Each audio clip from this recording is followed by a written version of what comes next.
오늘 오전에 추경호 경제부총리가 긴급 민생안정 대책을 내놓을 정도로 경제 상황이 좀 심상치 않다. 이게 국내외의 전반적인 상황입니다.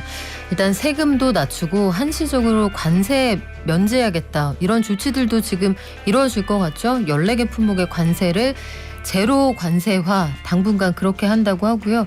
우리만 그런 건 아닙니다. 미국에서도 물가가 워낙 오르다 보니까 제닛 옐런 재무장관이 미중 관세 중국에서 물건 사올 때 그 관세 붙이는 거 철폐하면 미국 소비자들이 한숨 돌릴 거다. 거기도 물가 걱정이 많다는 건데 우리도 그래서 나는 오늘부터 가계부 쓸 거야 이런 분들 많으시죠. 스마트폰 어플에 보니까 보험, 세금 환급, DSR 한도 조회까지 똑똑한 금융 앱들이 팍팍한 살림살이 도와드린다라고 합니다.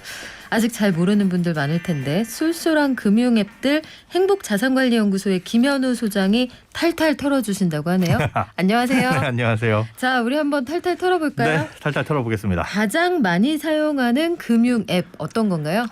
요즘은 많이 사용하게끔 만들죠. 아무래도 이제 대기업 금융사들에서 출시하는 어플들, 앱들이 주를 이루고 있는데 이게 이제 사실 트렌드의 반영 같아요. 우리가 예전에는 은행, 증권사 직접 발로 찾아가서 뭔가 문의하고 알아보고 했는데 이제 온라인 스마트폰이 더 훨씬 더 익숙해지다 보니까 여기에 이제 많은 대기업들이 집중을 하고 있습니다. 뭐 4대 금융 앱이라고 한다면은 카카오페이, 토스, 신한 그리고 최근에 나온 삼성의 모니모 이런 서비스들인데 뭐 써보신 분들은 알겠지만 말 그대로 이 안에서는 다양한 이제 금융 결제라든가 뭐 송금, 조회, 뭐 대출 신청 이런 서비스까지 다들 받을 수가 있습니다. 최근에는 이제 모니모 같은 경우에가 짧은 기간 만에 굉장히 많은 회원을 모집을 하긴 했는데 이게 사실 개인정보 유출의 이슈가 있었어요. 보안 사고가 났음에도 불구하고 사람들이 꽤 많이 이용을 하더라. 그러니까 여러 곳에 흩어져 있는 정보들을 이제 대부분의 많은 사람들이 한 곳에서 몰아볼 수 있는 그런 서비스들을 찾는 그 수요가 많다 보니까 그 수요에 부응하는 다양한 금융 앱들이 많이들 나오고 있습니다. 나의 시간과 집중력을 아껴주는 앱이군요. 그렇죠. 근데 이런 금융 앱들의 최대 장점이 편리성이다라고 하면 앱별로도 특성이 있겠어요? 맞습니다. 저도 이제 여러 가지 앱들을 쓰고 있는데 그러다가 결국엔 한두 개 앱만 쓰게 되더라고요. 정착했습니까? 예, 거의 가장 편리한 앱 한두 가지로 몰리는 것 같은데 요즘에 뭐 인터넷 은행에서 만든 앱이 있죠. 여기 보시면은 내가 갖고 있는 모든 계좌들 이게 이제 한눈에 보일 수 있고 그 계좌들을 연동을 시켜넣어서 개인이 동의만 하면 저 계좌에 있는 거 이 계좌로 옮길 수도 있고 오픈뱅킹이라고 하는데 그런 송금이라는 것도 조금 편안하게 해놨어요. 편리하게 직관적으로. 예를 들어 예전에는 우리가 송금, 이체 어려운 단어들 하지만 경험으로서 알 수 있는 단어들이었는데 그냥 직관적으로 돈 보내기 어느 계좌로 돈을 보낼까요? 뭐 이렇게 해서 선택하면 쉽게 보낼 수 있도록. 그러니까 사실 어려운 금융 용어를 모르더라도 접근하기가 쉬운 거죠. 뭐 이런 것들이라든지 계좌에 있는 정보뿐만이 아니라 뭐 신용카드 포인트 그리고 대출 현황 이런 것까지도 한눈에 볼 수 있도록. 그리고 여기가 이제 인기를 끈 게 뭐냐면 파킹 통장. 네, 파킹 통장이라고 해서 하루만 넣어놔도 이자를 일일 단위로 지급을 해주는데 연 2% 정도의 이자를 줍니다. 꽤 정기예금만큼의 높은 이자를 주죠. 그런데 특수한 건 이자를 매일매일 받을 수 있는 기능을 탑재를 했어요. 그러니까 보통 우리가 파킹 통장이라고 하면 이자를 계산해서 지급해 주는 건 일일 단위로 해주긴 하지만 실제 돈이 들어오는 건 한 달에 한 번이거든요. 보통 이제 세 번째 주 일요일에 지급해 주곤 했는데 여기서는 버튼을 누르면 그간 쌓여있던 이자를 매일매일 받을 수 있도록. 그런 재미를 주는 거군요. 맞습니다. 그러다 보니까 사실은 앱을 설치하고 안 쓰시는 분들이 꽤 많이 있어요. 그런데 사실 앱을 설치하고 안 쓰게 된다면은 그게 또 사장될 수도 있는 건데 매일 들어오는 그런 효과도 있기 때문에 앱 이용자들이 요거에 또 몰리는 일도 있었고요. 또 이제 소비 패턴 분석 앱으로 예전부터 유명한 뭐 땡땡 샐러드 뭐 이런 앱들이 있었는데 여기에서도 마찬가지로 조회 같은 건 이제 기본이고 여기에 인기를 끈 최근에 가장 큰 요인은 유전자 분석입니다. 유전자요? 네, 건강관리 이게 어디까지 연결이 되냐면 사실은 보험에 대한 권유까지도 바라보고 있는 거예요. 그러니까 유전자를 분석해보니 대개집은 고혈압, 당뇨 그렇죠. 조심해야겠습니다. 이렇게 맞습니다. 옆구리를 쿡 찔러주는군요. 네, 인슈어테크라고 해가지고 사실은 우리가 과거에는 그냥 전체적인 통계와 확률에 기반한 그 보험을 만들었었고 그걸 가입했었는데 사실 그렇잖아요. 우리는 가족력이 있는데 대대손손 어디가 꼭 편찮으셨어. 어떤 만성질환이 있었어라고 한다면 그걸 걱정한단 말이죠. 이게 막연하게 걱정을 하는데 그걸 유전자 정보를 통해 가지고 이런 것들은 위험합니다라는 정보를 미리 알려주면 사람들이 그거에 반응할 수 있잖아요. 근데 그걸 유료로 했으면 안 했을 텐데 매일매일 선착순 몇 명에 대해서 이제 무료로 이 유전자 정보 검사를 해줬습니다. 그러면 유전자 정보 검사를 예컨대 그럼 내가 이 선착순에 들었어요. 네. 그럼 내가 뭐를 어떻게 해서 보냅니까? 그 네, 검사로? 이게 우편물로 그 유전자 검사 키트가 날라옵니다. 우리 코로나 검사한 것처럼 네. 타액을 거기다 집어넣고 다시 발송을 해요. 왔다 갔다 택배비는 다 그쪽에서 부담을 합니다. 그러면 한 2주 후에 결과가 나오는데 그런 거죠. 비만의 이 확률, 비만의 유전자가 어느 정도 있다. 또 탈모 유전자는 어떻게 된다. 이런 이제 간단한 건강 정보들 재미삼아 알려주긴 하는데 아직까지 뭐 암 발병 확률이 몇 %입니다. 이런 것들은 이제 법적으로 조금 민감한 정보라서 공개가 안 되겠지만 이런 것들이 이제 발전되게 되면 이제 보험 쪽의 영업도 가능하게 된다라는 거죠. 여기가 원래는 카드 혜택을 맞춤 추천해주는 걸로 유명했었어요. 그래서 내가 이런 곳에 주로 돈을 많이 쓰는데 어떤 카드가 제일 할인이 크냐, 포인트 적립이 크냐 이런 것들을 추천해 줬었는데 주로 그러니까 소비자의 라이프 사이클이나 특성에 기반한 금융상품 추천 여기에 이제 집중을 하고 있는 앱이라고 보시면 되고 그다음에 우리가 거의 매일 사용하고 있는 그 깨톡이라는 곳에서 네. 연계된 이 페이 서비스 있죠. 여기서는 이제 송금 결제 위주로 굉장히 다양한 분야에 편리하게 뻗쳐 있어서 아마 이거 인터넷 쇼핑몰에서 뭔가 한번 구매를 해보신 분들은 한번 여기에 맛을 들이면 너무 참 쉽게 편해요. 돈 쓸 수 있습니다. 그러니까 쉽게 돈 쓸 수 있게 해줘야 그쪽이 돈을 많이 벌 거 아니에요. 맞습니다. 그래서 이런 게 참 구멍이기도 하고 혜택이기도 하거든요. 그렇습니다. 이거 잘 샥샥 피해서 잘 사용하시면 좋을 텐데 또 머리 아픈 계산 대신해주는 앱. 네. 이 친구들은 또 되게 달갑더라고요. 맞습니다. 네. 요즘에 5월 이제 오늘하고 내일이네요. 종합소득세 신고 기간인데 이거를 기존의 자영업자나 프리랜서 분들은 아마 그 세무사를 통해서 비용을 지불하면서 하셨었을 거예요. 그런데 이걸 도와주는 3땡3 뭐 이런 어플이 있습니다. 요건 이제 뭐냐면 그렇다고 해서 자영업자나 기존의 이 개인 프리랜서 분들이 이걸 통해서 신고하기에는 조금 무리가 있어요. 왜냐하면 어떤 경비라든가 이런 것들을 자동으로 해주는 건 아니고 주요 목표가 뭐냐면 잊었던 세금을 환급받게 해주는. 그러니까 예를 들어 근로자가 직장 다니시는 분이 배달 아르바이트를 몇 번 했었다. 그런데 그 배달 아르바이트나 뭐 이런 걸 할 때는 사업소득세를 3.3%를 떼고 네. 원천징수하고 주거든요. 그런데 이런 경우에는 대부분 종합소득세 신고를 하면 그 뗐던 세금은 환급받을 수 있을 가능성이 높아요. 이게 수시로 발생하는 소득이 아니기 때문에. 그런데 그 종합소득세 신고를 하지 않고 그냥 지나가 버리면 그 세금이 묻혀집니다. 근데 과거 5년 동안을 조회해서 쌓였던 세금이 있으면 여기서 개인정보 동의 하에 추적해가지고 그 돈을 돌려주는 어플이다 보니까 그렇게 투잡을 해서 조금 다른 소득이 있었거나 아니면 잠깐 동안 프리랜서로 활동하신 분들 그렇게 사업소득세를 떼신 분들 같은 경우에는 무료니까 한번 조회해보고 환급받을 세액이 있네라고 한다면은 여기를 통해서 또 환급을 받을 수가 있는 거죠. 그렇군요. 저는 어떻게 세금을 환급을 해준다는 건지. 국세청 시스템에 쫙 연결이 됩니다. 그렇군요. 참 세상 편해지긴 했습니다. 정말 편해졌어요. 자, 어플명 물어보신 분들 계시는데 저희가 구체적으로 딱 알려드리긴 뭐하고요. 그렇죠.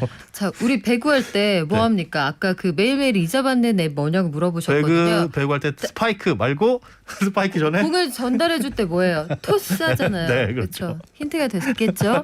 그래요. 그 짐작하실 수 있을 것 같고 그 외에 어떤 어플들이 인기가 많습니까? 주식 열풍이 불었었죠. 그러다 보니까 진짜 주식 관련 앱들도 우후죽순으로 많이 생겨났어요. 뭐 유료 어플, 무료 어플 있는데 주의하셔야 될 거는 이제 증권사에 기반한, 그러니까 증권사에서 만들어 놓은 약간 뭐 자회사 같은 어플들도 있습니다. 그런 것들은 어느 정도 정제된 정보를 제공을 해줘요. 왜냐하면 이제 증권사라는 것 자체가 그런 어떤 윤리에 굉장히 민감하고 고객들한테 투자 정보를 제시를 할 때 이거는 참고로만 할 것이지 무엇을 사람마다 판단의 근거가 될 수는 없다. 그리고 네. 그에 대한 책임은 투자자한테 있다라는 거를 고시를 하게 되어 있는데 위험한 것들이 이제 조금 소규모로 생겨나는 뭐 유료 어플들이나 이런 것들이 자칫 이제 종목 추천 이런 쪽으로 빠지다 보니까 좀 주의를 하셔야 될 필요도 있고요.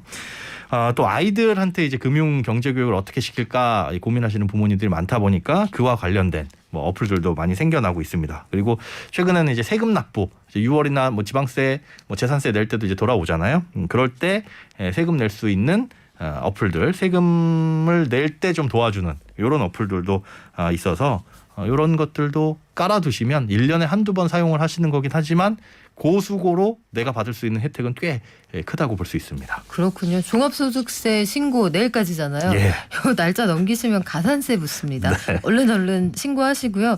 요즘에 많이 사용하는 것 중에 하나가 가계부 어플인데 예. 여기에 기가 막힌 기능이 있더라고요. 아우. 내가 카드를 긁었다 그러면 문자가 날아오잖아요. 그렇죠. 자, 무슨 카드에서 뭐 5만 원 쓰셨습니다. 이게 가계부에 자동으로 달라붙어서 장부에 그냥 기록이 된다면서요. 예전은 그게 거의 다였어요. 그러니까 이제 만약에 제가 카드를 긁은 곳이 보면 이제 문자가 날라올 때 어디서 긁었는지가 나오잖아요. 예를 들어 땡땡 순대국밥집 그러면 이 어플이 인식을 해서 이분 지금 식사를 하셨구나. 그럼 식비 이렇게 해서 분류를 하긴 했습니다. 근데 여기서 이제 한 발 더 발전을 한 거죠. 보통 이제 우리가 밥을 같이 먹었냐 혼자 먹었냐. 근데 내 카드로 긁고 현금으로 받는 이런 경우들도 있고 그럼 이제 가계부 쓰기가 굉장히 복잡해지거든요. 복잡하죠. 네. 근데 그런 기능들 이제 실생활에서 쓰다 보니까 약간 불편한 기능들 그리고 과거에는 이 문자를 긁어오는 기능이다 보니까 그 상호가 애매한 명칭인 경우 그런 경우에는 이걸 음식점으로 하는지 아니면 재미난 상호로 했을 때 이걸 옷가게로 할지 이거를 구분 못하는 경우들이 많이 있었는데 그런 것들도 구분을 하고요. 그다음에 실제로 우리가 카드를 쓰는 이유는 신용카드를 여러 가지 쓰는 이유는 사실 혜택 받기 위해서 그런 경우들 많잖아요. 네. 근데 그게 혜택을 받으려면 실적을 채워야 됩니다. 뭐 A 카드는 40만 원 이상, B 카드는 50만 원 이상에서 써야 되는데 그걸 일일이 내가 계산하고 다닐 수는 없는데 그리고 실적이 인정되는 금액이 있고 안 되는 금액이 있잖아요. 예를 들어 뭐 무이자 할부 같은 경우에는 아무리 많이 쓰더라도 이건 실적 인정 금액에서 빠집니다. 근데 그걸 내가 매달 얼마 썼는지 계산하기 어려운데 요즘에 나오는 가계부 어플들은 이게 실적이 인정되느냐 안 되느냐 이걸 자동으로 구분해주고 실적 인정 금액이 40만 원에 도달하면 이제 더 이상 이 카드 안 쓰셔도 됩니다. 이런 식으로 아주 똑똑하게 그리고 그 내역들을 다시 한번 뭐 엑셀 파일이나 이렇게 다운받을 수 있어가지고 정리할 수 있게끔 만들어주기 때문에 예전에 우리가 종이 가계부 여기 하나하나 이제 쓰던 시절에서 벗어날 수 있다. 의지만 있으면 쓸 수 있네요. 맞습니다. 이제는 조금 있으면 앱이 그런 말도 하는 거 아니에요? 그만 긁어. 실제로 그런 기능도 있습니다. 그래요? 예, 지출을 좀 통제해주는. 이번 달에는 지난달보다 외식이 잦네요. 안 돼요. 이런 조금 기능이 줄이셔야 될 있고요. 것 같습니다. 라는 조언까지도 해내는 애플도 있어요. 이러다가 잠깐 어플도. 따라오라고 하는 거 아닌가 그런 생각도 드는데 네. 요새 그 어머님들 아버님들 폰에 리워드 주는 어플 그러니까 들어가면 상 준다 이런 얘기잖아요. 그렇습니다. 요거는 무슨 앱입니까? 보통 리워드 그러면은 어떤 우리가 물건을 구매하거나 어떤 액션을 취했을 때 돌려주는 건데 그 액션이 간단한 것들이 많이 있습니다. 그 만보 걷기 이런 것들. 사실 이제 건강상으로 어르신분들 운동하시는 경우 많이 있죠. 그런데 그렇게 운동을 하실 때 돈을 받을 수 있는 어플입니다. 왔다 갔다 한 뭐 걸음걸이마다 얼마씩 쌓이는 어플들이 있는가 하면 거기에 이제 화면 잠금 해제를 할 때 광고가 노출되면서 그걸 잠깐 봐주는 걸로 뭐 10원, 20원. 근데 우리가 사실 하루에도 스마트폰 수없이 열었다 닫았다 하잖아요. 그런 것들도 있고요. 또 여러 가지 어플들 중에는 이제 병원 리뷰를 통해서 받을 수 있는 것들도 있어요. 이제 병원 같은 경우에는 광고가 많이 제한되다 보니까 그 본인의 병원들을 홍보할 수 있는 수단이 별로 그렇게 많지가 않습니다. 대부분 체험기가 많죠. 그래서. 맞습니다. 그래서 이 병원을 다녀왔을 때 리뷰를 쓰면 그 리뷰에 대해서 보상을 해주는데 적게는 500원에서 많게는 4,000원 정도까지도 주는 그런 것들이 있어요. 그래서 병원 좀 자주 다니신다. 다양한 병원 이런 것들 같은 경우에는 이 병원 리뷰 앱들을 설치하시면 조금 도움이 되시겠고 그다음에 제가 쓰는 어플 중에 좀 추천을 해드릴 만한 건 그 유효기간 유통기한이 임박한 상품들 있죠.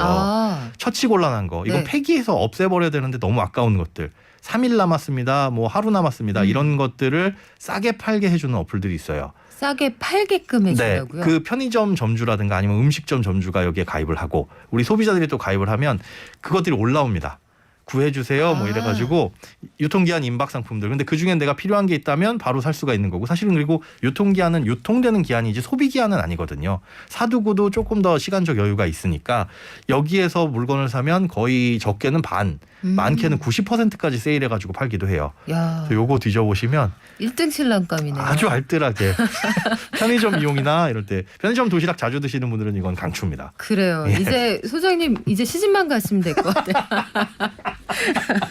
자, 그렇군요. 네. 우리 이 가계부 앱을 알려달라는 분이 많으신데 앱스토어에서 가계부만 치셔도 엄청나게 많이 나옵니다. 팁은 그 별점 높은 거. 사람들이 많이 써보고 그렇습니다. 요 앱이 괜찮아요 한 게 상단에 노출이 보통 많이 되거든요. 네.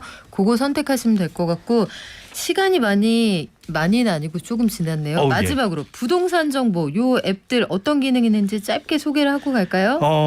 이 나라에서 만든 것들도 있습니다. 청약홈 이런 것들은 이 설치를 해두시면 아파트 분양 공고를 알림을 받을 수도 있고요. 그다음에 정부에서 만든 주택금융 포털 예전에 이제 안심주머니 앱이라는 거였는데 요거 설치해 주시면은 뭐 대출 받을 때 금리 한도 그리고 정책 대출 내가 어떻게 받을 수 있는지 없는지 이런 것까지 조회를 할 수 있으니까 이렇게 나라에서 만든 부동산 관련된 앱 금융 앱들은 설치를 해두시는 것도 도움이 될 것 같습니다. 유통기한 앱은 뭡니까? 이 유통기한 치면 나옵니까? 아니요. 이거는 왜 뭐라고 우리가 쳐야 나옵니까? 음식점에서 네. 마지막 주문 받을 때 있죠. 이 마지막 주문을 영어로 하시면 돼요. 마지막 주문을 영어로. 네. 자, 우리 집단지성을 모아서 댓글로 알려주세요. 다른 분들이 마지막 주문을 검색하시면 된다고 합니다. 네.